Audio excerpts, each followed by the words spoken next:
Brilliance Audio presents I Must Be Living Twice, New and Selected Poems by Eileen Myles, performed by the author. That Rat's Death. I'm proud that I fed my avocado to the mice this week. To see that scattered dust around the hole. I felt disappointed the apple had been spared the throbbing soup home. He said it's a storm. It's a storm, I thought. Am I allowed to ask entire questions?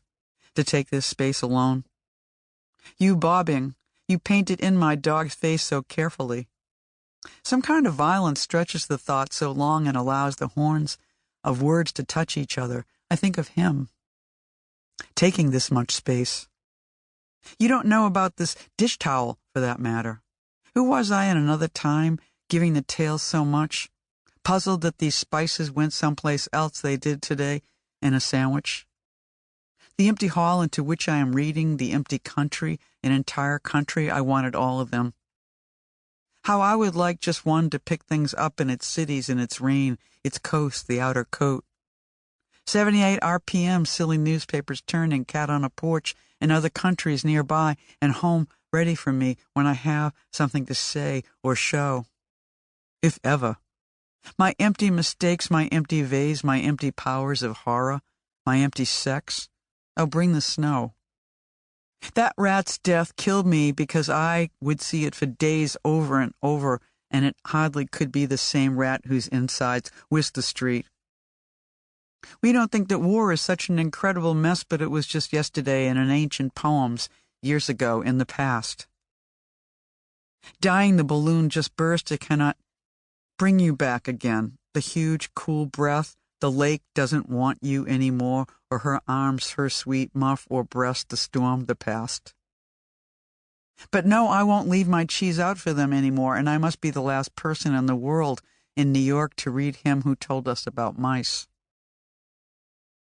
That sing and fill empty auditoriums like us in our singing hearts, our formula for bringing it out. Pulling the receptacle apart, watch the tiny ship floating on it, smithereens. I ducked the tail edging over, taking a little bit more. The price of wider concepts is not choosing your drops, flicking me off, reminding me of you, everyone yell at once. 2 rabbit legs jutting out. I keep my childhood around almost more than everyone, and a mouse can share my house, wet tootsie. It's kind of great the whole thing is relative. Since I admired his mountains, I imagined I was in his landscapes. But opening packages is occurring all over the place. That's a strong image, and I feel like the smallness is directly rooted. Forgetting to use the new calendar I planned. These marks, I imagined, are the sources. All the milk flooding wildly over the rolling hills and out of the sun's comical eyes. Not tears, but creamy drops of mammalian weather.